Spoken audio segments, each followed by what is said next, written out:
میں نے آخری بار آپ کو جو کہانی سنائی تھی وہ تھی اپریشیٹ کریں، کسی کو بتائیں کہ تم کتنے اچھے ہو۔ آج اس کہانی کا دوسرا حصہ کہہ لیں یا کہانی کو تھوڑا سا آگے بڑھاتے ہیں۔ یہ کہانی سیلیبریشن کی ہے۔ ہمارے دوست، رشتہ دار، عزیز، بہن بھائی اور ساتھی ہماری کامیابی پر ہمیں مبارکباد کی توقع رکھتے ہیں۔ کسی نے اچھی تصویر بنائی، کسی کی آواز اچھی ہے، اس کو اس اچھی آواز کی وجہ سے کوئی ایوارڈ ملا ہے، کسی نے اچھا مضمون لکھا ہے یا کسی نے اچھی تقریر کی ہے، کسی کے امتحان میں اچھے نمبر لیے ہیں یا کسی کی تنخواہ میں 200 روپے کا اضافہ ہوا ہے یا 200 پاؤنڈ کا اضافہ ہوا ہے، کسی نے گولف کھیلنا شروع کر دیا ہے یا کسی نے گھر بنایا ہے، کسی نے شادی کی ہے یا کسی کے گھر بچہ پیدا ہوا ہے یا کسی کے بچے نے اسکول میں داخلہ لیا ہے یا کسی نے بولنا سیکھا ہے۔ غرض کوئی بھی کامیابی ہو، ان تمام لوگوں کی کامیابی کو سیلیبریٹ کرنا چاہتے ہیں۔ ہم میں سے ہر کسی کے دل میں ایک گوشے میں مبارکباد کی خواہش انگڑائی لیتی ہے، اور جو شخص ان کی یہ خواہش پوری کرتا ہے وہ ہمیشہ کے لیے ان کی دل میں جگہ بنا لیتا ہے۔ مجھے معلوم ہوا کہ سیلیبریشن ایک ایسی طاقت ہوتی ہے جو انسان کے حوصلے میں 10 گنا اضافہ کر دیتی ہے، جو لوگوں کا ٹیلنٹ بڑھاتی ہے اور لوگوں کو کامیابیوں میں اضافہ کرتی ہے۔ آپ مغربی معاشرے میں ہم رہتے ہیں، اور اس معاشرے یعنی انگلینڈ اور مانچسٹر میں جب ہم مغربی معاشرے میں رہتے ہیں، اور مغربی معاشروں اور ہمارے ملکوں میں فرق سیلیبریشن کا بھی ہے۔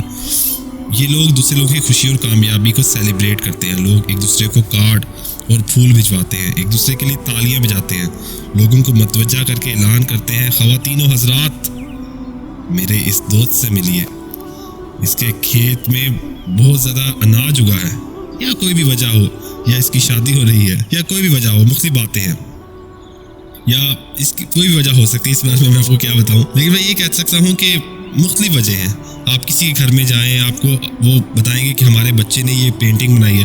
پینٹنگ کا میں دیکھتا ہوں کہ بچوں کو پینٹنگ کو بہت سراہا جاتا ہے کہ دیکھیں ان کی پینٹنگ، اس کا یہ شاہکار بنایا ہے اس نے۔ آپ نے اکثر نوٹ کیا ہوگا کہ آپ کے ارد گرد لوگ، اگر آپ نے کوئی اچھی چیز پہنی ہوئی ہے، زیادہ تر کبھی کہیں گے نائس سوٹ یا نائس ٹائی، یا سب سے مطلب یہ ورڈ تو آپ نے ضرور سنا ہوگا، نائس ویدر ٹوڈے، وی لک گڈ ٹوڈے، اور پھول اور کارڈ سے دوسروں کا استقبال کرتے ہیں۔ یہ عادت ایک عام ہے یہاں پہ، لیکن ہمیشہ ہی لوگ، یا ہم پاکستانی یا جو لوگ ہیں یا ہمارے معاشرے کے، ہمارے ملک میں انڈیا، پاکستان، بنگلہ دیش کے لوگ جو ہیں، ہم سیلیبریشن کے معاملے میں کس طرح کنجوس واقع ہوئے ہیں۔ ہم دوسروں کی حوصلہ افزائی کرتے ہوئے، مبارکباد کے پیش کرتے ہوئے، یا دوسروں کے حق میں تالیاں بجاتے ہوئے شرما سے جاتے ہیں، یا ہمیں شرم آ جاتی ہے۔ ہم دوسروں سے 10,000 گلے کر لیں گے، لیکن ان کی خوشی میں شریک ہونے سے گریز کریں گے۔ ہم لوگوں کو خوش ہونا اور خوشی منانا نہیں آتا۔ آپ پاکستان کی شادیوں کو دیکھ لیجیے، پاکستان کی ہر شادی کا آغاز ناراضگی سے ہوتا ہے۔ عین شادی کے دن سارا خاندان ایک دوسرے سے ناراض ہو جاتا ہے۔ بارات آنے پر پتہ چلتا ہے کہ دولہے کی بھابھی یا مامی یا پھوپھی یا تائی یہ کوئی ناراض ہو گئی ہیں، اور وہ ناراض اس طرح کے بچے کا نام رکھنے پر اکثر فساد ہو جاتا ہے کہ جی میں نے رکھنا ہے نام اور فلانا، اور نئی گاڑی لینے پر یا تحفہ دینے پر یا کچھ نہ کچھ بات پہ آدھا خاندان ناراض ہوتا ہے۔ اکثر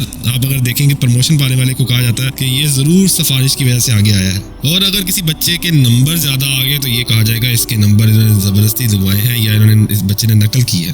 اور پاکستان میں جو الیکشن ہوتے ہیں اس میں تو یہ بات ہر دفعہ عام زبان زد عام ہے کہ کہا جاتا ہے کہ دھاندلی ہوئی ہے، یہ ایسے نہیں جیتا، اسے جتایا گیا ہے۔ پتہ نہیں کیا وجہ ہے، شاید میرے ملنے والے کم تھے، میں نے آج تک کسی کی کامیابی پر اتنا کھل کے سیلیبریٹ کرتے نہیں دیکھا، یا آج تک کسی سیلف میڈ شخص کو کے بارے میں یہ نہیں سنا گیا کہ اس نے اپنی کامیابی سے بنایا ہے۔ اگر کوئی شخص گھر بنا لے یا کچھ نوکری کرتا ہے تو کہا جائے گا کہ اس نے رشوت لے کے گھر بنایا ہے۔ آپ کو پتہ بھی نہیں، لیکن آپ الزام لگا دیتے ہیں کہ ہم جلتے ہیں۔ ہمارا پورا معاشرہ ایک جیلس رویے کا شکار ہے، ہم دوسروں کی کامیابیوں میں خامیاں تلاش کرتے ہیں، یا شاید یہی وجہ ہے کہ ہمارے ہاں ٹیلنٹ پروان نہیں چڑھتا، ہم لوگ دوسرے لوگوں کی خوشی میں خوش نہیں ہوتے، یا شاید یہی وجہ ہے کہ ہمیں خوشی ملتی نہیں۔ جب آپ دوسروں کی کامیابی کو تسلیم نہیں کرتے تب آپ خود بھی کامیاب نہیں ہو پاتے۔ یہ بات شاید بھول گئے ہیں کہ جو خوشی کی جو بیل ہوتی ہے وہ ہمیشہ ہمسائے کے آنگن میں پھلتی پھولتی، اور وہاں سے ہوتی ہوئی ہمارے صحن میں بھی سایہ کرتی ہے۔ اگر ہمارا ہمسایہ خوش نہیں ہوگا تو ہم بھی خوش نہیں ہو پائیں گے۔ اگر ہم دوسروں کی خوشی کو سیلیبریٹ نہیں کریں گے تو دوسرے کبھی ہماری کامیابیوں کو سیلیبریشن کی کھاد نہیں دیں گے۔ دوسروں کی کامیابیوں کو بھی انجوائے کریں، ان کو مبارکباد دیں، یہ کامیابیاں آپ کی قسمت میں بھی آئیں گی۔